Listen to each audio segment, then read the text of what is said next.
Joining us now on the D&M Leasing Hotline, he's cool enough to fire up the Zoom, fan cam, and Twitch. This has been a whale that we have not been able to track down. Oh, he's so busy. My gosh, the Ross Tucker pod. He's got all the different Audacy connections, CBS Sports, Westwood One. We think he's still our good buddy, Ross Tucker, joining us on the home of the Cowboys. Good morning, sir. How have you been?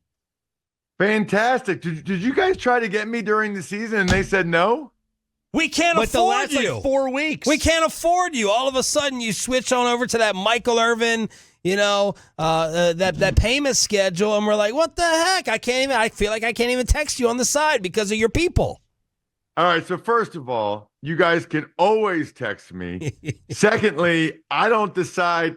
All I know is how many total radio hits I go on during the year for Audacy. I don't know how they decide which ones to put me on. I go on in Buffalo and Kansas City every week. Maybe they just want you guys to have a better team first before they put me on with you guys. All right, we'll get into your good team that's still playing. But first, we have to get your thoughts on the reality of Brian Schottenheimer, new Cowboys head coach. Yeah, I think I'm about to blow your guys' mind away. Uh-oh. Make sure you're rolling on this on both video and audio. Just okay? like his Micah Parsons prediction, we'll save it in the archive. Yeah, I'm going to give you 4 reasons why I like the Brian Schottenheimer hire. Okay. First of all, a lot of people will tell you that he was never the hot shot coordinator. Go back when he took Mark Sanchez to 2 AFC championship games, running the rock, play action. Sanchez, 2 playoff games. Brian Schottenheimer was the OC. That's number 1. Number 2, even if you think he's not the hot shot coordinator, you know what the reality is? A lot of those guys end up sucking as head coaches because it's a totally different skill set. Game planning and calling plays is not the same as clock management, setting the culture of the team, or everything that goes into being a head coach CEO. Maybe Brian Schottenheimer was an average coordinator, but he's a great head coach as opposed to guys that are the opposite. Great coordinators, but they can't make it as head coaches. But should we be worried that he's also calling the plays? That's a fair question. Let me get to my other 2, then I'll get to that. The other 2, I had 9 head coaches in the NFL, okay?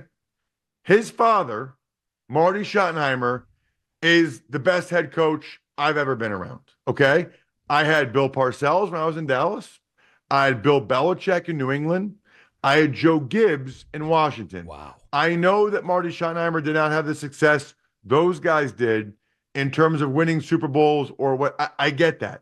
All I'm telling you is sitting there as a player, watching what they say to us, watching how they go about it. Marty Schottenheimer was the best head coach I ever had. Better than the 3 Hall of Famers I just named.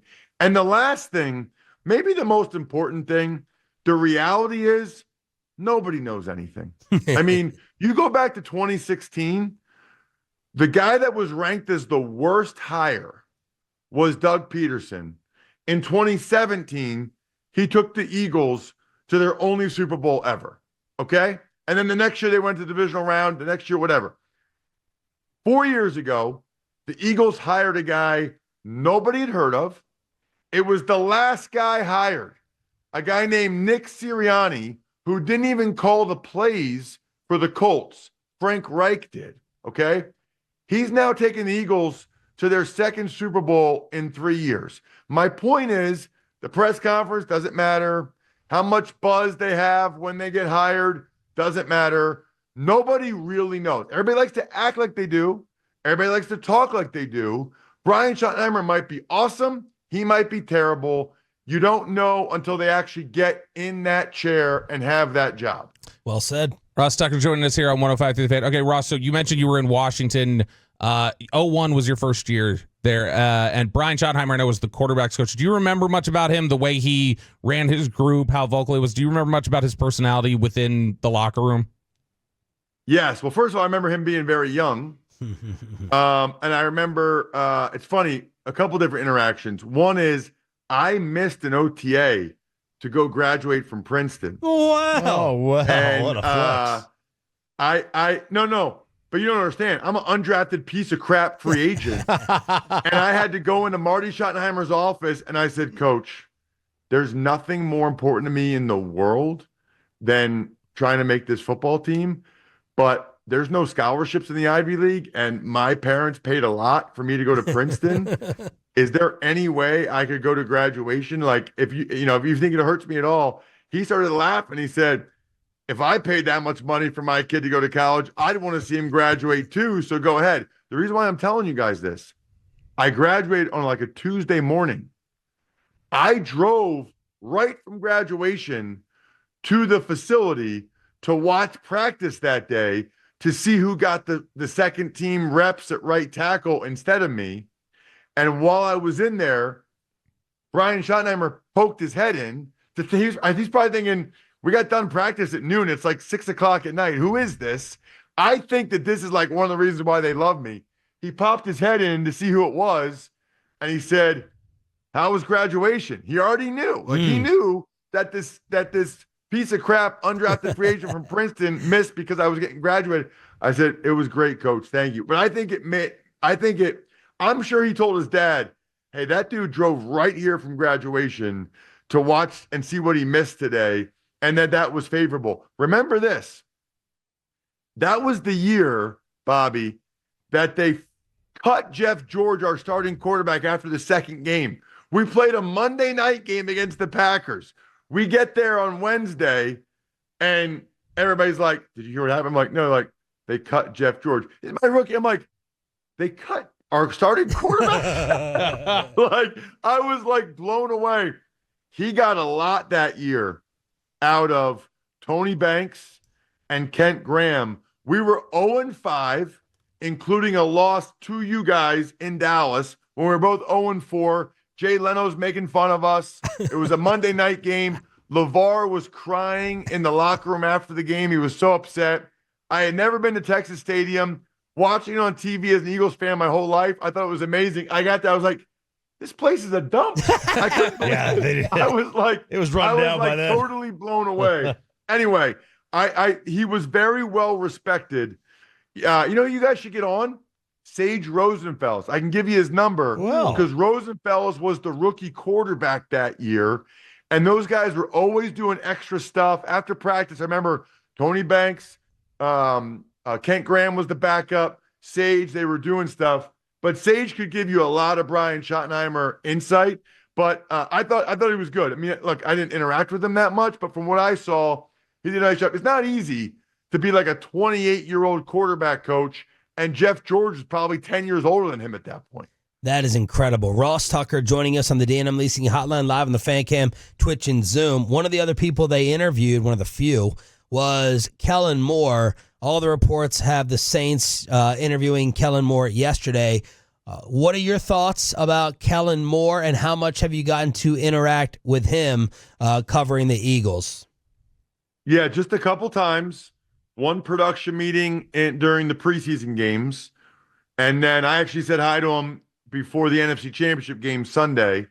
You know, I thought he called a really bad game against the Rams in the divisional round, and it almost cost the Eagles. They almost lost the game. I did not think he called a very good game. I thought NFC Championship game, obviously, they scored 50-some points. He did a terrific job.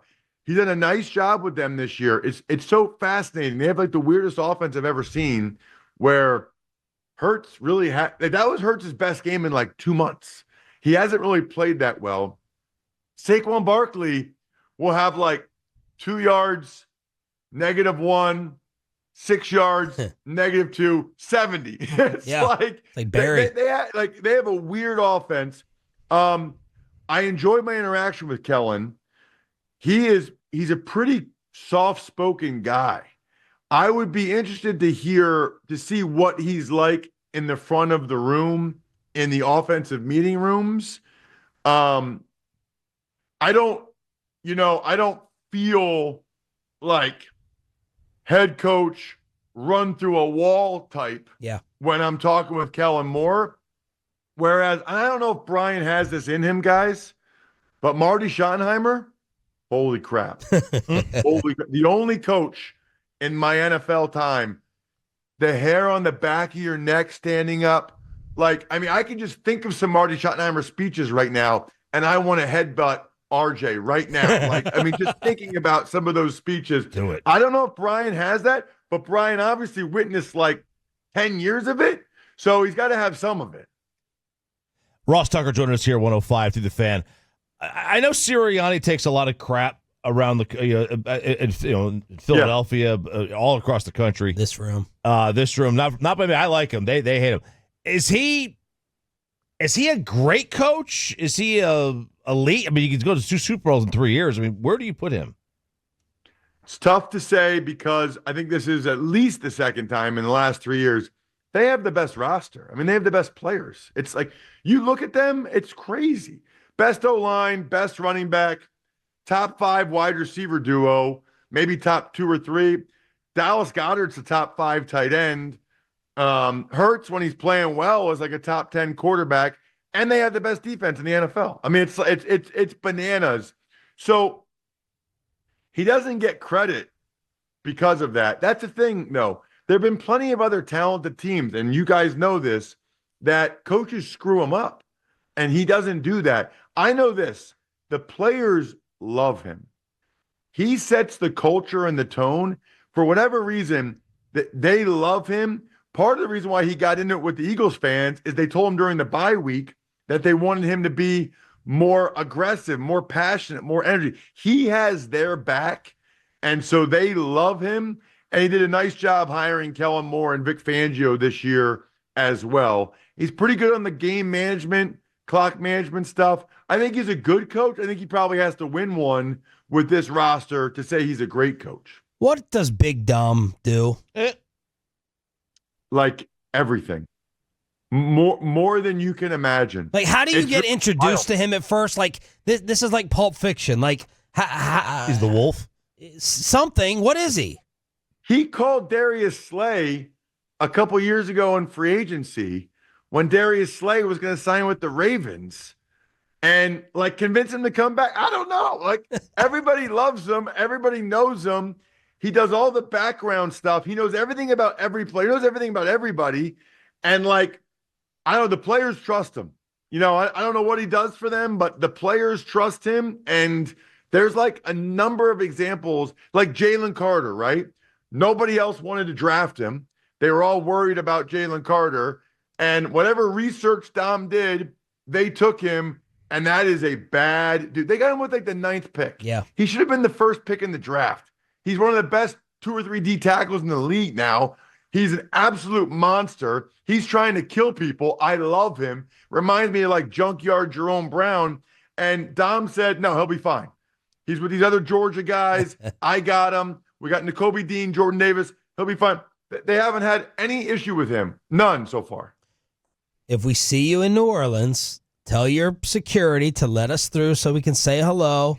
I know you're probably too big for the Super Bowl parties now where we used to catch up for a beer, but we thank you for making this time, and you were well worth the well, not that long of a wait, but you were really good. Good wait. So I'm hoping to go to the media party and have beers with you guys Tuesday night. Westwood One might have a dinner. More importantly, everybody listening, especially you two, needs to go to myfrontpagestory.com because it's the best Valentine's Day gift ever. Yeah. Get your loved one. It looks like it's on the cover of the newspaper, framed, beautiful.